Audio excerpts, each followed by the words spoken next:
Folks, thanks for coming on the line with us today. My name is John Dubas. I'm one of the VPs of 4HS with Premier, and we'll be spending the next half hour to 45 minutes discussing one of the opportunities Agents Commerce Senior Marketing has through the Walmart initiative. If you received an email from us, obviously, with the information about the webinar, you noted it didn't have Walmart's name in it. Part of that is, of course, using that name in that fashion.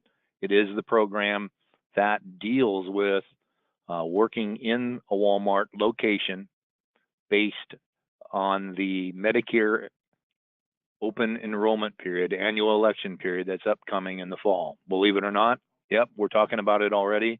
Yes, it is about a month earlier than it was last year as well. A bit of housekeeping. If you have questions as we go through today's presentation, please type them in the questions section of the webinar software here, and we'll make certain that those are all addressed at the end as well. This particular presentation will be recorded and sent to everyone who expressed interest in the program.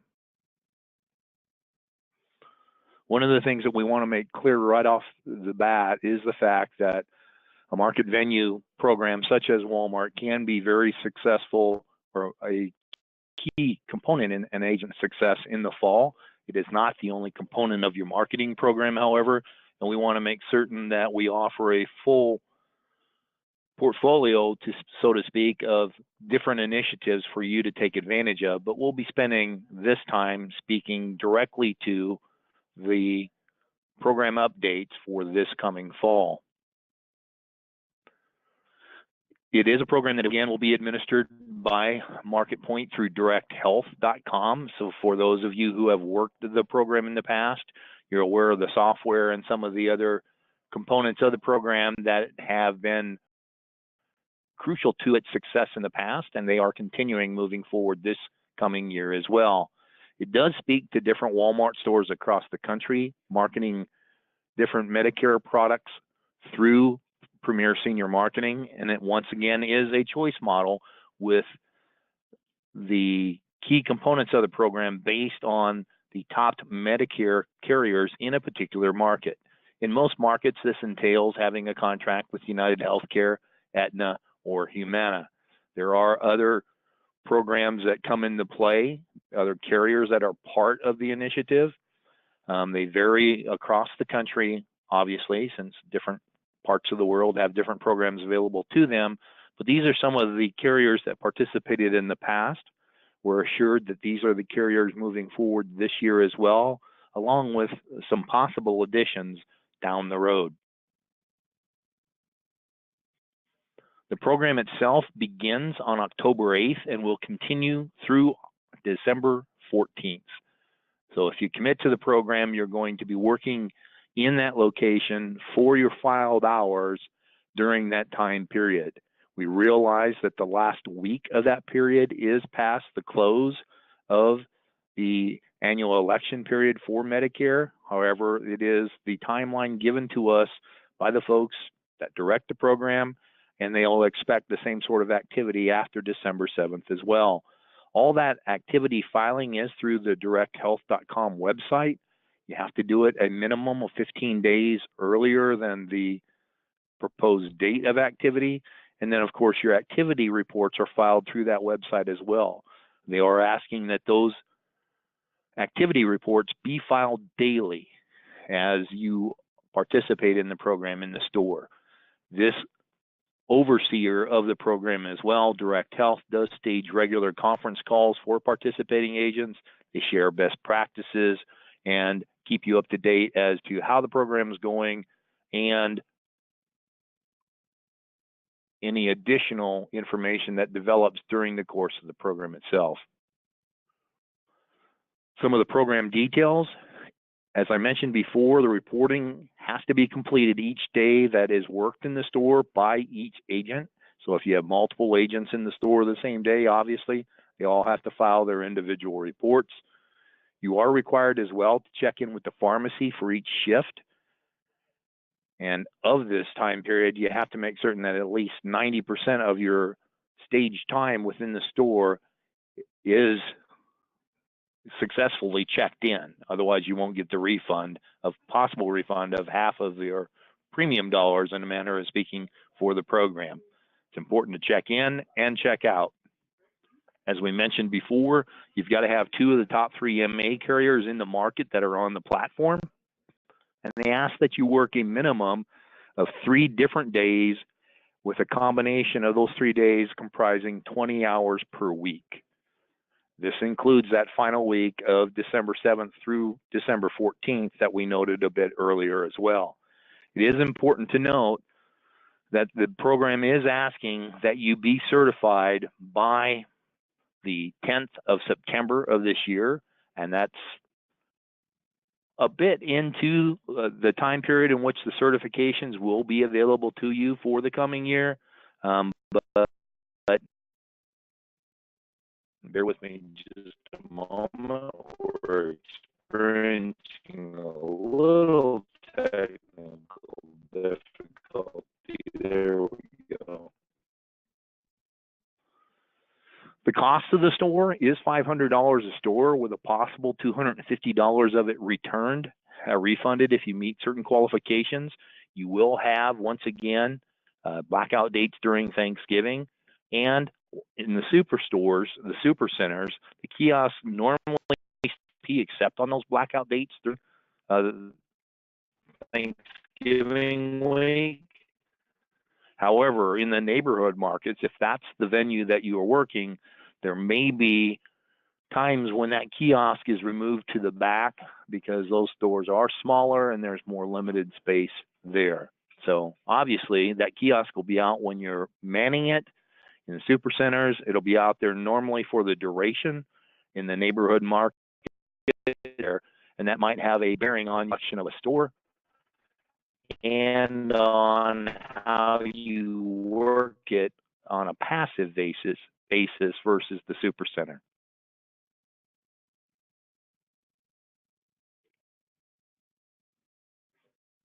Bear with me again. There we go.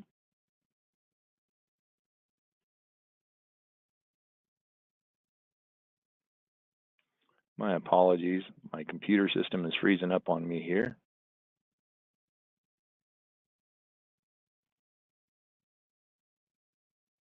There we go.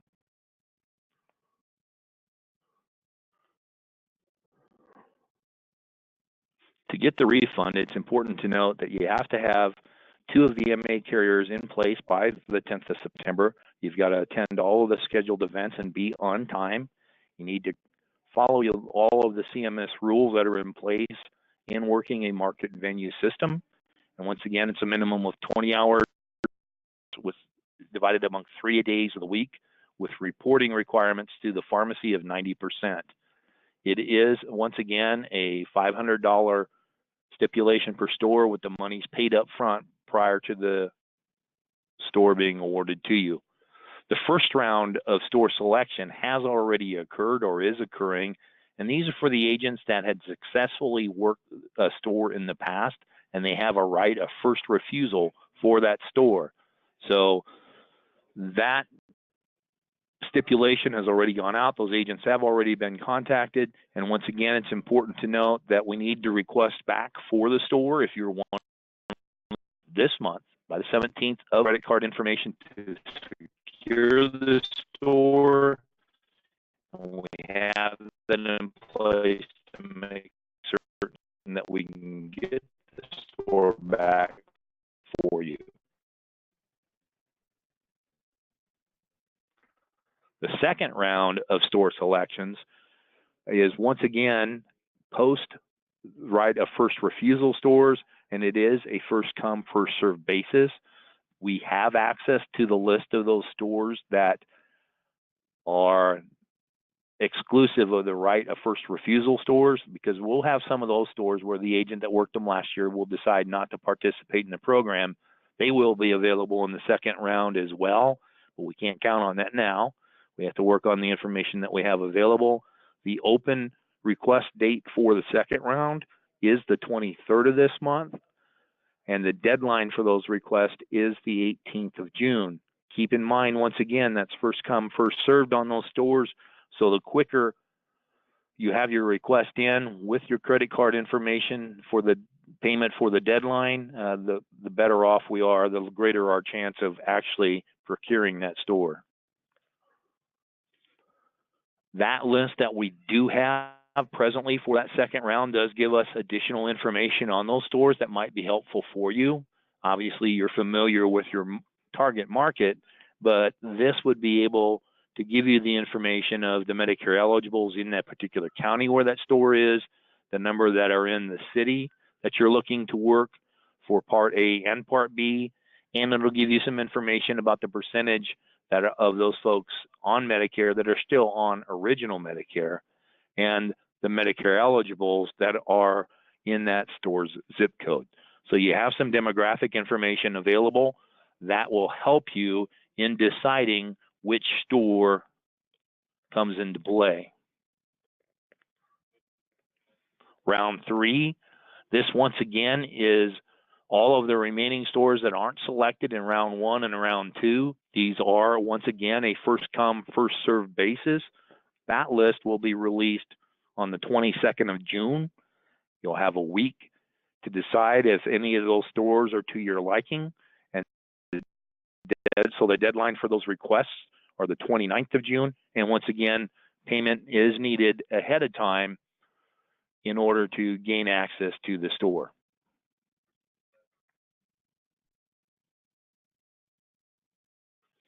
Some important points to emphasize here for you. Within the program, the store request is made only if the agent's credit card is on file. So we need to make certain that we have the information of the means that you're going to use to pay for the store and that it's paid for in front when the store is awarded.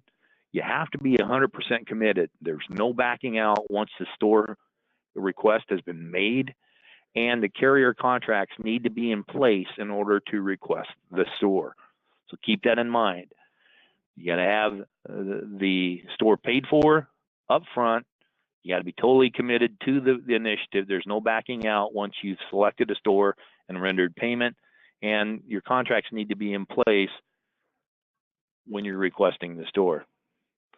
Some of the things that Direct Health requires as part of the overall operation of this program with Walmart, they want you to build the relationship with the store manager and pharmacist in order to be the most productive that you can be in the store. And you have to keep in mind that if you don't check in and out with the store champion or the pharmacy department, it's a no-show. They'll count it against you, and that will count against the likelihood of you receiving your refund back on the dollars that you spent on the store. It's important to meet ahead of time with the store management, and they want you to have that done before the 1st of October. So obviously, once your store is in place, it behooves you to go in and start creating that relationship with store management. Who knows, they may be able to refer folks to you before the program even starts. So it's in your best interest to make certain that they know who you are, what your intentions are, and that you intend to partner with them through the upcoming open enrollment period in order to share mutual success in that period. It's important that you do that face-to-face to build that relationship as well. As soon as the store is assigned to you and you have secured the store, make certain that you have the opportunity to go in and begin that relationship.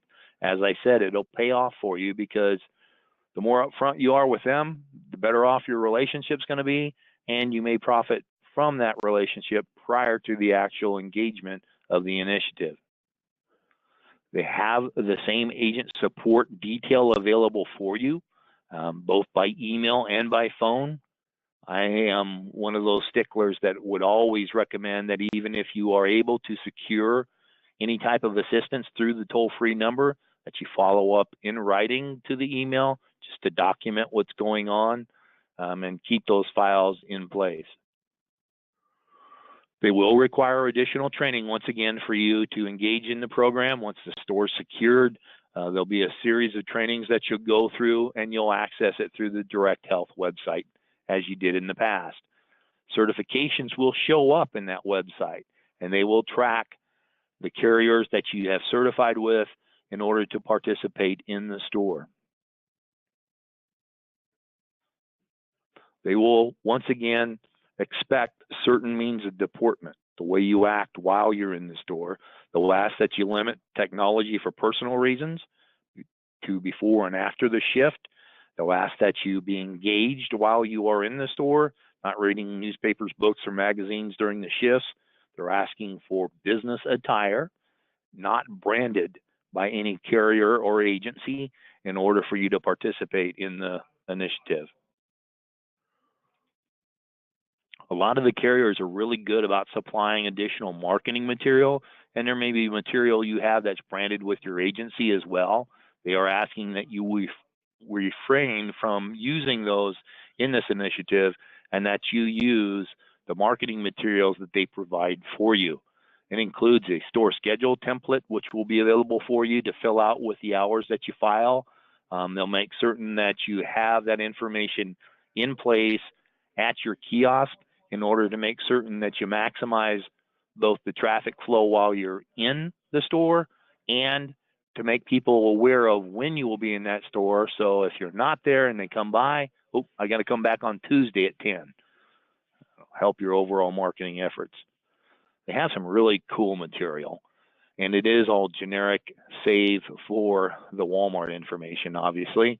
But this information will be available through their website, and I would strongly advise you to take advantage of it.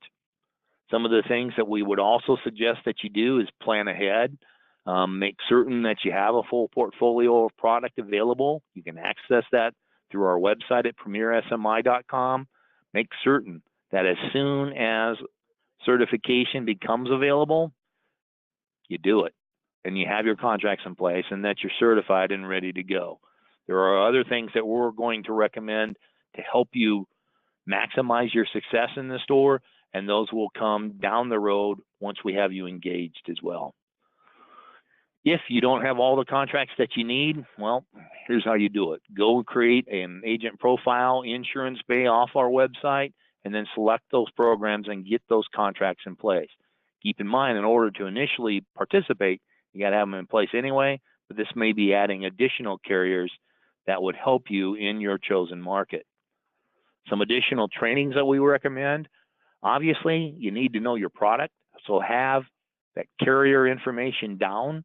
Know about the different rollouts that come out with the different carriers. We'll help publicize that, obviously, as well.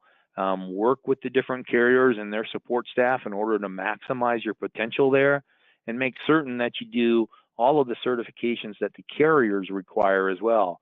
In addition to the trainings that you have to participate in that are obtainable through the Direct Health website, there are certain carriers that will require additional certification on your part beyond product certification. And United Healthcare has an additional module for you to do. Be well versed also in working the community. We've got some different things that will help you engage the store more thoroughly and the target market that you have where your store resides. Be aware of the additional assistance that's available to the Medicare population through low-income subsidy and Medicare savings plans. Know how to work the MedSup quote engine that we have available and the Medicare.gov website as well. There's an old expression that says, when all is said and done, more is said than done. Well, with this, you have to make the decision pretty quickly as to whether or not you want to engage in the program. And once you do that and agree to move forward, you get all of your requirements out of the way as quickly as possible and look to start marketing in that area as soon as possible as well, in order to maximize the value that you get out of the program. This is the contact information for our organization. Obviously, if you're on this call, you're contracted with us for one thing or another. You probably have it anyway, but the toll-free number is 1-800-365-8208. You can reach out to any of the VPs for Agent Success that are listed on the screen as well. If you're working with a particular marketer within our organization now, obviously you reach out directly to them. They will have the information as you receive it as well on the Walmart campaign. We want to make certain that this experience brings as much value to you as possible, and in order to do so, we got to cover all our bases, make certain that we have the requirements done up front, that as we engage in the program, the marketing assistance that comes into play will be available to you, and we will work with you on the assistance outside of the Walmart program as well, because keep in mind, this is only one component of your marketing program, and that would then bring into play all of the other co-op dollars that are available for mailings based on production and some of the other discussions that you need to have with your marketer in order to see how we can best engage in this program. There's a question that says, do we have any co-op dollars available to help offset cost? That is a question that's best addressed in the discussion with your marketer. They do require the premium up front regardless of any assistance on the back end, so that's something to be prepared for in order to engage in the program. That said, next screen is probably the one you've been looking for a while since I've been talking. That's the black screen that signifies that we're done with the presentation for today. Watch for additional information that's going to be sent to you by email. It'll include a copy, or pardon me, a link to the recording of today's presentation, and we'll make certain that we address any questions that we have through the question box as we speak. So watch for the follow-up information, and we will visit with you very, very soon. Thanks so very much, and we'll talk to you later. Bye-bye.